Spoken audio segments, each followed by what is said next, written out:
성경 봉독하겠습니다.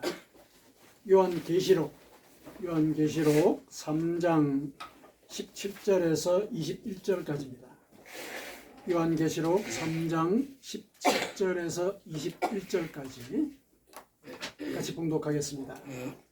내가 말하기를 나는 부자라 부요하여 부족한 것이 없다 하나 내 공고한 것과 가련한 것과 가난한 것과 눈먼 것과 벌거벗은 것을 알지 못하는도다.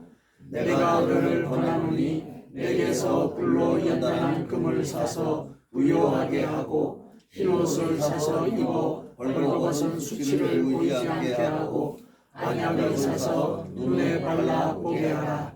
무릇 내가 사랑하는 자를 책망하여 징계하노니 그러므로 내가 열심을 내가 회개하라. 볼지라다 내가 문 밖에 서서 두드리노니 누구든지 내 음성을 듣고 문을 열면 내가 그에게로 들어가 그와 더불어 먹고 그는 나와 더불어 먹으리라. 이기는 그에게는 내가 내 보좌에 함께하여 주기를 내가 이기고 아버지 보좌에 함께 앉은 것과 같이 하리라. 아멘.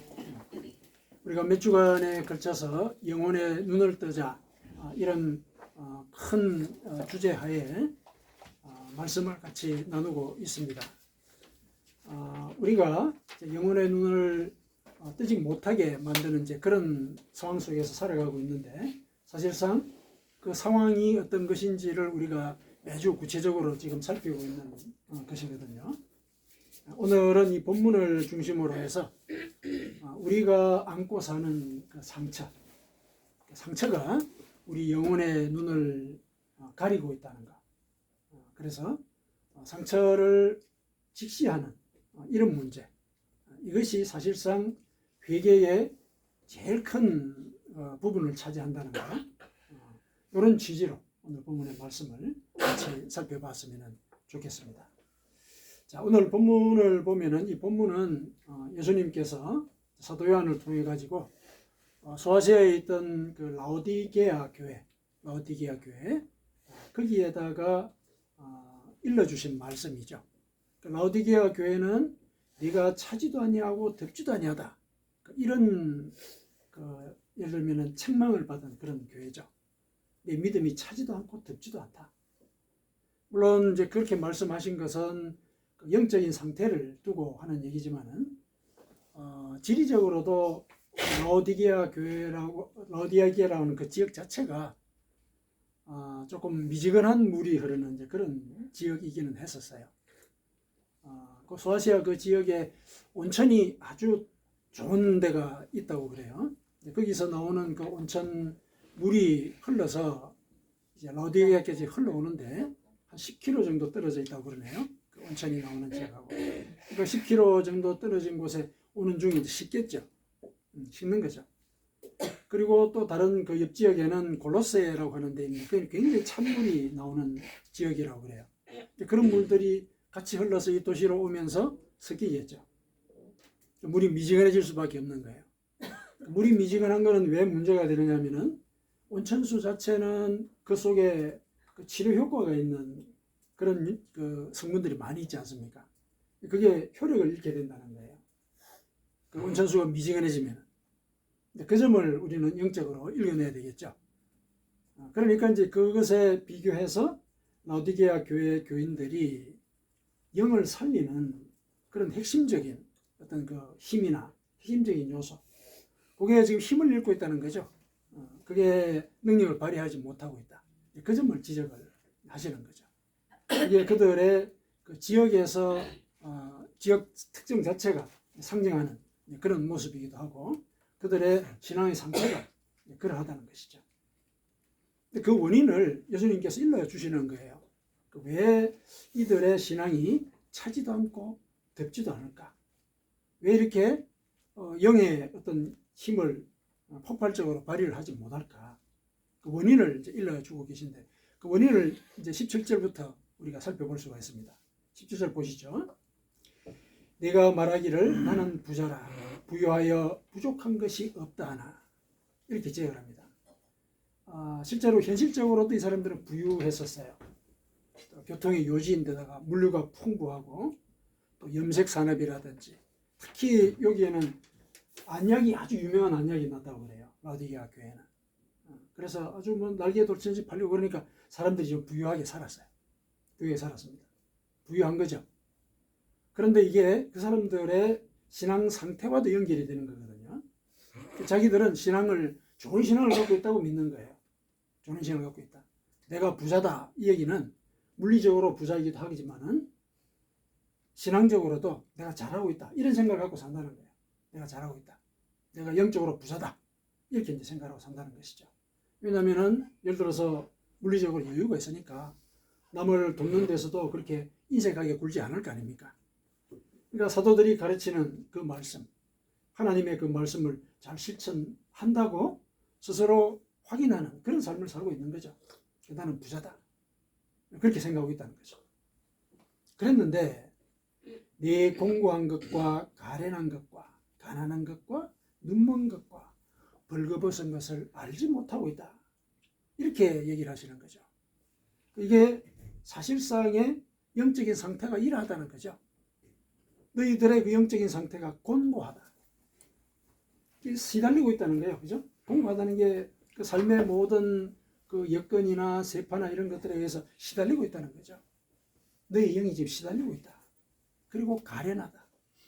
내가 가진 것이 많고 뭔가 여러 사람들이 곁에서 친구로 삼고자 하고 사실 그렇잖아요. 부자들은 옆에 친구들이 많지 않습니까? 그렇지만은 그게 실은 겉모양만 보고 사람들이 너를 따르는 것이고 그리고 너도 부유하다고 생각하는 그 자체가 사실은 근거가 좀 박약하다. 근거라고 하는 것은 영적인 믿음과 그 영적인 건강함인데 사실은 세파에 시달리다 보니까 그런 상태가 아니라는 얘기죠. 오히려 그 모습에 위안을 삼는 그게 가련해 보인다는 것이죠. 가련해 보인다.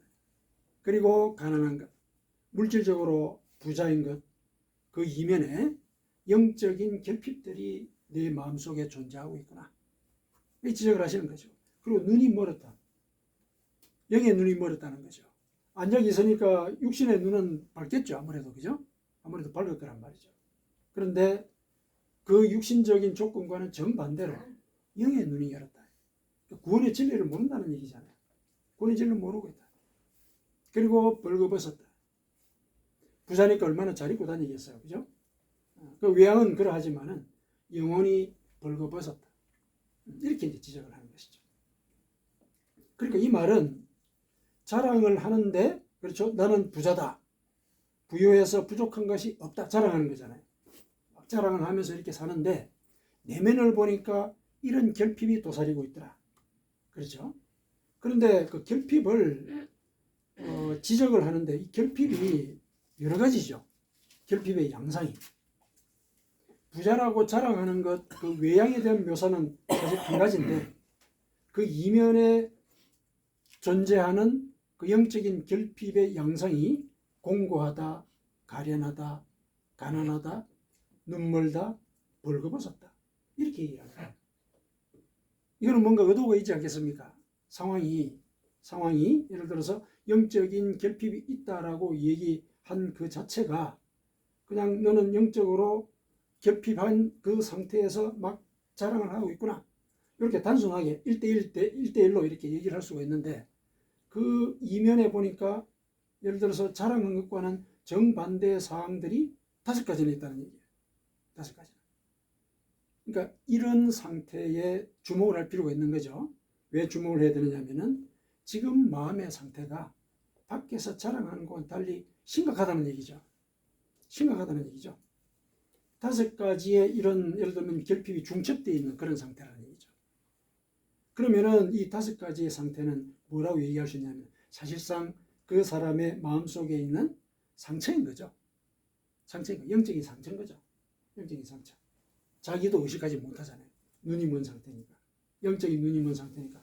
자기도 의식하지 못하는데 이런 상처가 쌓이고 쌓여 있는 거란 얘기죠. 종류를 달리해서. 그런데 이런 상처 때문에 실은 자랑을 하고 있구나 이 얘기죠. 자랑을 하는 걸 보니까 네 마음에 상처가 많구나. 이 얘기는 이런 많은 상처가 있어서 네가 자랑을 하고 있구나. 이 얘기를 하는 거죠. 겉으로 자랑하는 그거는 네 마음속에 있는 그 상처를 덮으려고 은폐하고 가리려고 네가 지금 자랑하고 있는 것이다. 이 얘기를 하고 있는 것이죠. 그래서 이 말씀은 네 마음의 상처부터 살펴야 된다. 네 마음속에. 너는 사실은 참 공고하고 가련하다. 너는 그거 모르고 있지 않느냐. 너는 지금 사실은 가난하다. 눈이 멀었다. 벌거벗었다. 너는 그걸 모르고 있다는 거죠. 그렇죠.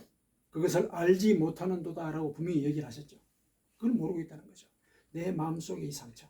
이 상처 때문에 네가 부자라고 자랑하고 있다는 거죠. 이게 신앙을 우리가 이어나가는 데 있어서 마음의 상처를 먼저 우리가 직시를 해야 되는 이제 이유죠. 이 상처를 갖고 겉으로 자랑을 하고 외양을 꾸미는 것, 이거는 미지근한 믿음의 상태에 머물 수밖에 없는 거죠. 이 상처가 신앙의 예를 들면 성장을 발목을 잡는 것이죠.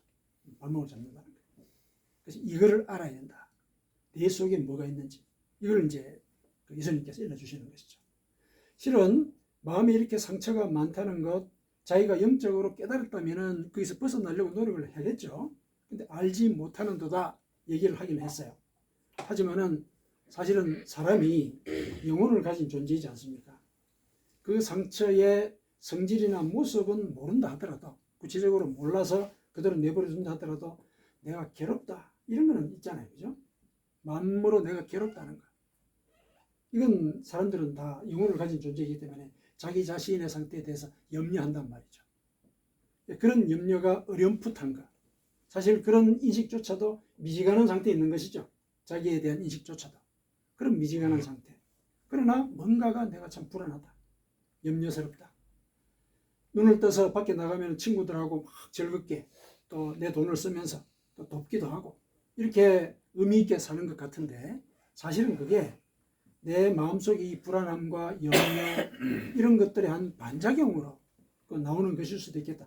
이런 정도는 자기 스스로는 느낄 수는 있을 것 같아요. 영혼을 가진 존재니까 느낀단 말이죠. 그러면은 예를 들어서 이 상처를 내가 직시를 하지 못하면은 이 상처에 실은 들어가 가지고 이 상처를 이용해서 자기 자신을 예를 들면 포장을 하려고 하는 재료로 써요. 무슨 소리냐면은 자기가 이런 이 비극적인 모습을 갖고 사는 그런 존재라는 거, 자기를 비극의 주인공으로 만드는 거예요. 자기가 굉장히 어렵고 힘든 그런 상태 속에서 살아가지만은 내가 다른 사람들을 돕고 있다. 이 격차가 있잖아요. 그 사이에서. 거기서 자부심을 느끼는 거예요. 묘하지만 내 마음속에는 가진 것이 없고 결핍한 거, 어렴풋이 이런 느낌이 드는데 불안하거든요. 불안한데 밖으로 나와서 자기가 부자인 것으로서 자기의 의로움을 이렇게 막 인정을 받으려고 하고 요 사이의 그 갭이라고 하는 것이 실은 내 마음의 이 깊은 상처를 덮으려고 자부심을 만들어내는 거예요. 자부심. 내 속에는 이런 존재가 있다는 거예요. 그래서 이걸 보라는 것이죠. 이걸 알지 못한다는 얘기는 이걸 먼저 보라고 예수님께서 일러주시는 것이죠. 이걸 먼저 봐야 된다. 내 속을 먼저 봐야 된다. 그래서 18절에 권하십니다. 내 상태에 대해서. 뭐라고 권하시느냐 하면은 내게서 불로 연단한 금을 사서 부유하게 하고 흰옷을 사서 입어 벌거벗은 수치를 보이지 않게 하고 안약을 사서 눈에 발라 보게 하라. 세 가지를 얘기를 하셨죠. 세 가지. 불로 연단한 금을 내한테서 사라. 그렇죠? 그리고 흰옷을 사서 입어라. 그리고 안약을 사서 눈에 발라라. 이 세 가지를 얘기를 하셨어요. 이 세 가지가 네 마음속의 상처를 씻을 일종의 치료책이다. 이렇게 일러주시죠. 그런데 일러주시는 이 말씀을 가만히 살펴보니까 공통되는 요소가 있죠. 이 세 가지가 다른 종류를 얘기하고 있는데 공통적인 한 가지 행위를 요구하고 있습니다. 그게 뭡니까? 사라는 거예요. 다 사라는 거죠. 내게서 불로 연다는 금을 사서 부유하게 하고 흰옷을 사서 입으라는 거죠. 안약을 사서 눈에 발라라는 거죠. 산다는 것은 뭡니까? 돈을 내라는 얘기죠. 일종의 희생이죠. 값을 지불하라는 얘기죠. 값을 지불해야 된다. 값을 지불하고서 이 치료책을 얻어라. 그 얘기죠.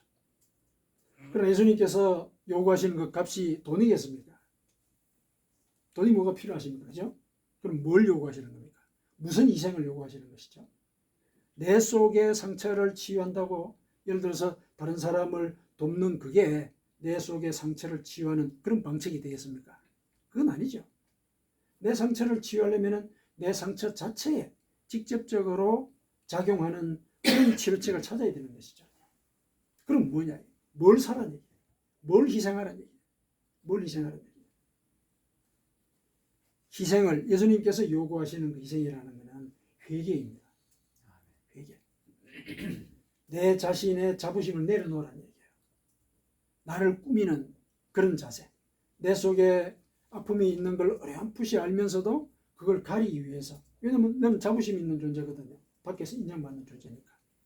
그 자부심에 기대어서 내 속에 이 상처가 나를 곪게 하는 것. 그거를 가만히 두고 있었단 말이에요. 그동안. 그거는 왜 그러냐? 내 자존심 때문에 그런 거예요. 내 자존심 때문에. 그거 내려놓으라는 얘기죠. 그 자존심을 내려놓는 그게 회개라는 것이죠. 그게 힘들단 말이에요. 어렵단 말이죠. 내가 내 자신을 포기하는 거죠. 그리고 하나님, 당신의 말씀이 맞습니다. 제 생각으로는 이렇게 해야 예를 들어서 성공을 하고 성취를 하는 거 정말 눈앞에 보여요. 내가 사실 이 버튼만 누르면은 사실은 큰 이 성공의 결과가 옵니다. 사실 이거는 99%예요. 근데 예를 들어서 하나님의 말씀이 마음에 걸리는 거죠. 하나님의 말씀이. 그 성공 이면에 가려져 있는 예를 들어서 너의 부하라든지 너의 주변 사람의 그 아픔. 사실 그걸 무시하고 성공한 뒤에 갚아줄 수도 있거든요. 인간적으로 생각을 하면 그럴 수 있거든요. 그런데 그걸 자꾸 주시는 거예요. 그런 마음을 자꾸 주시는 거예요. 그때 그걸 내려놓을 수 있겠냐는 거예요. 그 순간에. 근데 그런 마음을 자꾸 주시는 거는 거기에 핵심이 있다는 것이죠. 하나님께서 그런 마음을 주시는 이유는 그때 그걸 내려놓을 수 있느냐. 그게 이제 회개라는 것이죠. 내 욕망을 내려놓는 것. 내 능력과 내 판단을 내려놓는 것. 그게 희생이죠. 그리고 그게 회개인 것이죠. 그래서 불로 연단한 금을 사라. 이게 뭐겠어요? 불로 연단한 금이라고 하는 거. 그걸 나한테서 사라 그러셨어요. 예수님께. 예수님께서 나한테 사라. 이게 뭐냐면은 불로 연단되었다는 것은 불필요한 것들을 다 제거했다는 얘기죠. 다 태워 없앴다는 얘기죠. 그 태워 없애서 만들고 난 뒤에 나온 금이 정금이지 않습니까? 정금, 순금, 그렇죠? 그 순금을 예수님께로부터 사라. 예수님이 우리에게 줄 수 있는 순금이 뭡니까? 진리의 말씀이죠. 구원의 진리. 그것이죠. 구원의 진리. 그거를 나한테서 사라. 그러니까 산다는 것은 구원의 진리를 네가 받아들일 때 네 생각을 내려놔라는 얘기죠. 그럼 그 구원의 진리라는 게 뭐냐?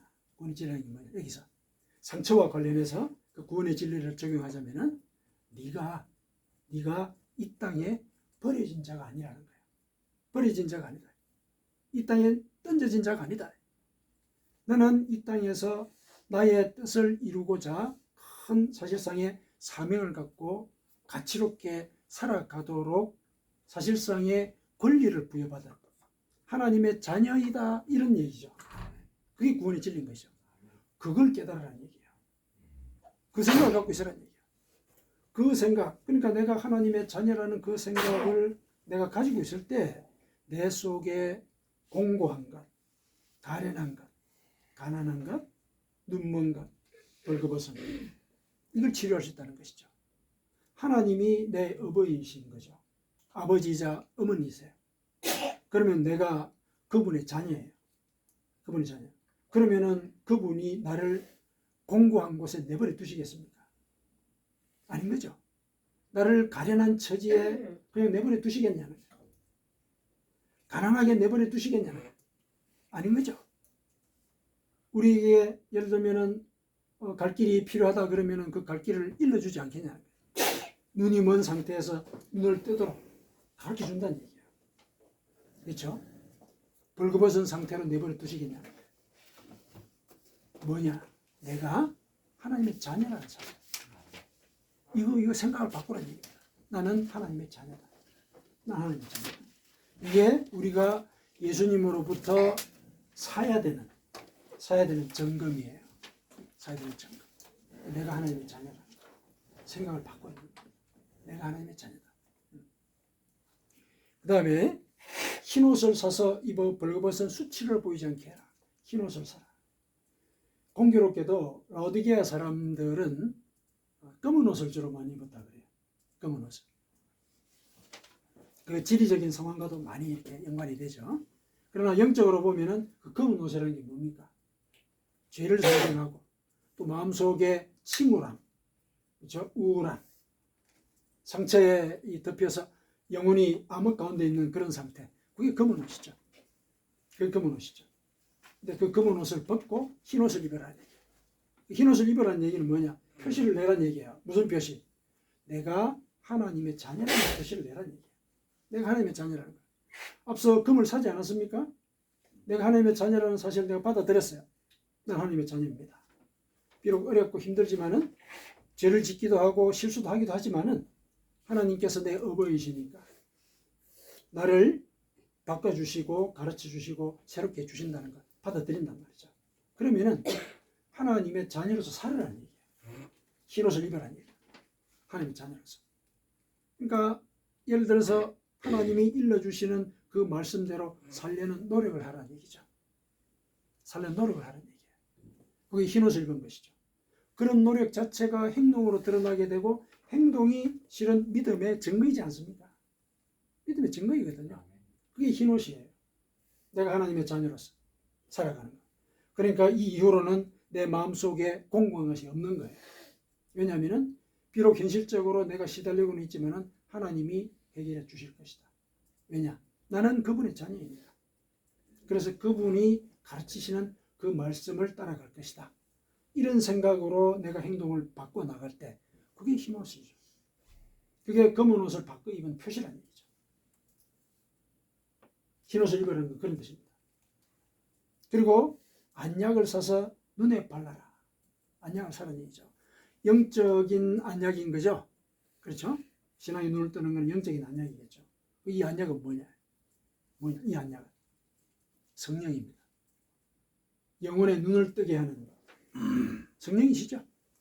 안약이 육신적으로 눈을 뜨게 하는 효과가 있잖아요. 예를 들면은 그렇죠? 그렇다면은 영혼의 눈을 뜨게 하는 안약은 성령이신 것이죠.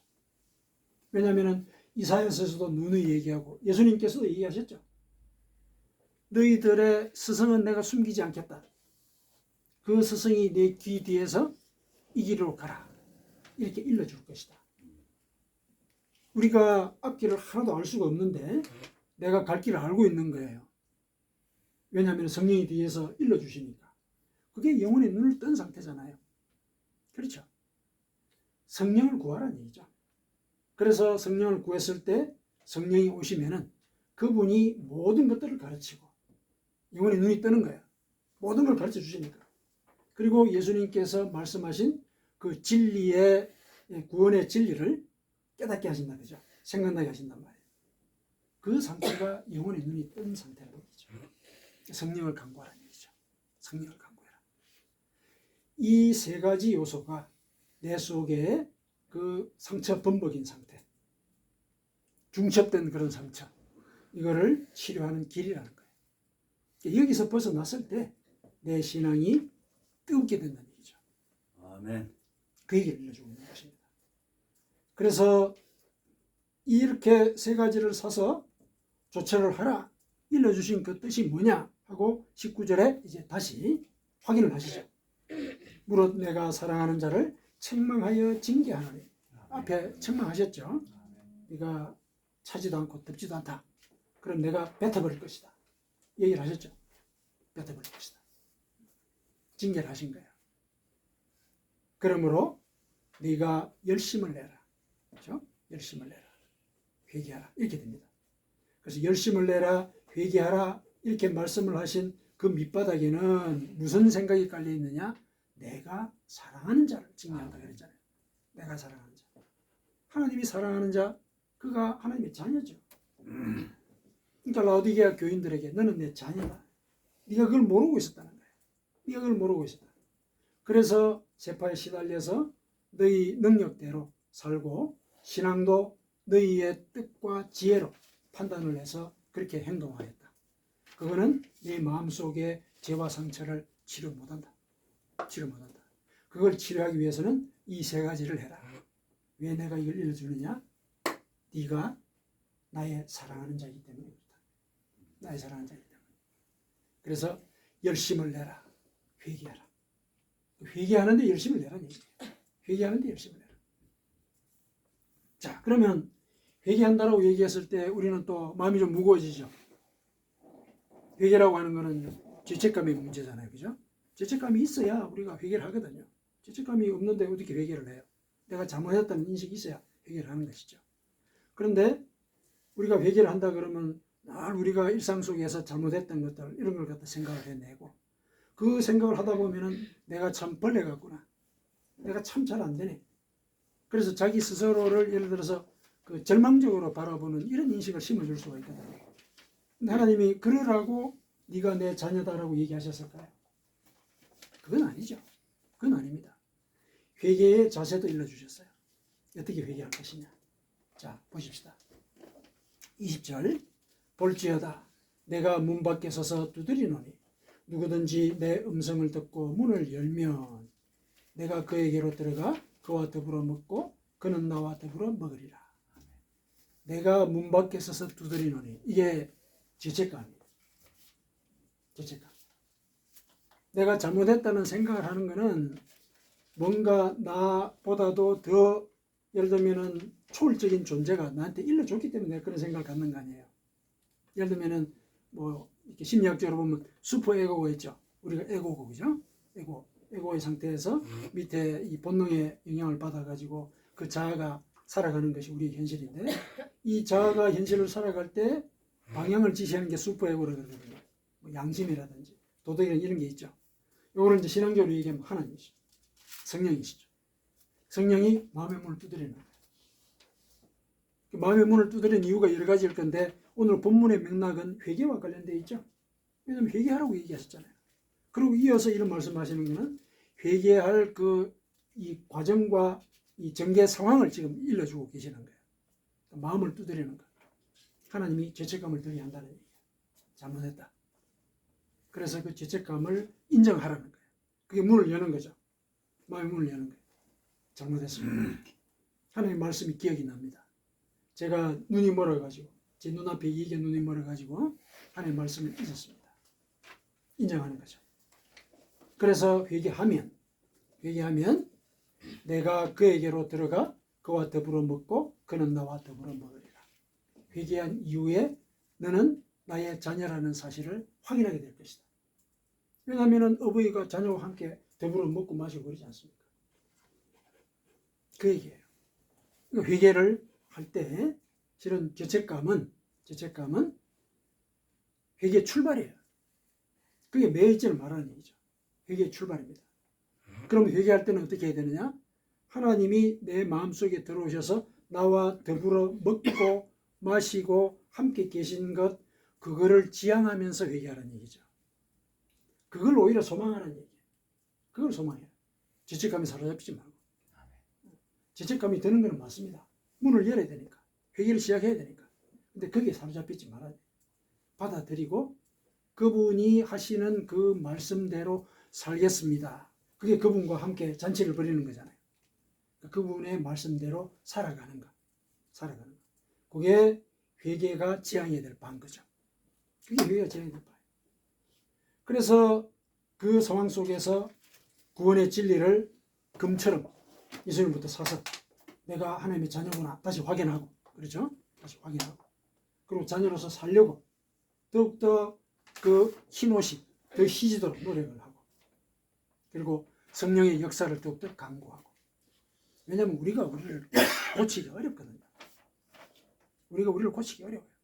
라오디게아 교인들은 그 사람들이 특별해서 이런 미지근한 신앙을 가진 게 아니에요. 우리가 원래 그렇다는 얘기예요. 기본적으로. 우리의 전형을 라오디게아 교인들이 보여준 것이죠. 그래서 마음속에 상처를 두고 그걸 가리려고 외형을 확장하고 외형을 꾸미려고 하는 거, 그거는 신앙을 키우지 못한다. 신앙을 키우지 못한다. 마음속에 그런 부담을 느끼면 하나님을 바라봐라. 그래서 그분이 가르쳐 주시는 대로 마음의 문을 열고 우리가 잘못한 것들 씻어내려는 노력을 해야 된다. 씻어내는 노력을 해야 된다. 그게 회개다. 그게 회개다. 그래서 회개는 죄책감에 매여 있는 것이 아니라 거기서 출발하기는 하되 그것을 벗어난 하나님의 자녀로서 살아가는 그 상태를 지향하는 것. 그게 진정한 회개다. 예수님이 그렇게 일러주신 거죠. 그렇게 일러주신 거예요. 그래서 21절에 이기는 그에게는, 이긴다는 게 뭐겠습니까? 뭔가 이기지 못하게 만드는 요소가 있다는 거죠. 제일 그 원인은 이제 상처겠죠. 사람들마다 다 종류가 다른 상처들을 갖고 있죠. 라오디게아 교인에게 이렇게 5가지 상처를 지적을 했는데 실은 이것 중에 한 가지 정도는 우리가 다 가지고 있는 거죠. 2가지일 수도 있고 이 5가지 다 가지고 있을 수도 있어요. 그렇지 않겠습니까? 그러니까 상처가 많을수록 나를 꾸미는 그 반작용도 커지는 거죠. 자기는 예를 들면 허공에 사는 거예요. 이 마음속에 상처를 안고 겉만 꾸미게 되면 허공에 사는 거예요. 실질 없이. 그렇게 살면은 미지근해질 수밖에 없다. 그럼 내가 뱉어버리겠다. 이렇게 얘기를 하시는 거죠. 야, 뱉어버린다는 말씀이 굉장히 무섭죠. 무섭습니다. 근데 그 말씀은 내가 너를 사랑하기 때문에 그렇다는 거죠. 사랑하기 때문에. 진짜로 뱉어버리겠다. 선언하시는 게 아니죠. 조심하라는 얘기죠. 왜냐? 내가 너를 사랑하기 때문에. 사랑하기 때문에. 그래서 이기는 그에게는 내가 내 보좌에 함께 앉게 하여 주기를 내가 이기고 아버지 보좌와 함께 앉은 것과 같이 하리라. 나의 영광을 너에게 주겠다는 얘기죠. 내가 받은 그 영광을, 하나님 곁에 앉는 그 영광을 너희들에게 주겠다. 제일 먼저 너 자신을 돌아봐라. 그리고 너 자신의 그 마음 상태를 하나님 말씀에 비교해서 먼저 살펴봐라. 그래서 내 속에 어떤 상처가 있는지, 네가 공고하냐 살펴보라는 얘기야. 자기를 살펴보라는 얘기야. 네가 가련하냐. 이 상처를 우리가 직시를 할 때 어떻게 치료를 할 것인지, 그거는 훨씬 더 그냥 모호한 상태에서 지내는 것보다도 훨씬 더 효과적으로 우리가 그 방식을 찾을 수가 있겠죠. 그래서 하나님께서 원하시는 것은 죄책감에 실린 상처가 아니라 죄책감으로부터 출발하되 내가 하나님의 자녀라는 사실을 인식하고 그대로 살아가려는 그 노력을 동반해야 한다는 것. 그거를 오늘 본문으로 일러주고 있습니다. 그게 우리의 영혼의 눈을 뜨는 구원의 진리를 바로 보게 하는 그런 길이라는 것입니다. 아멘.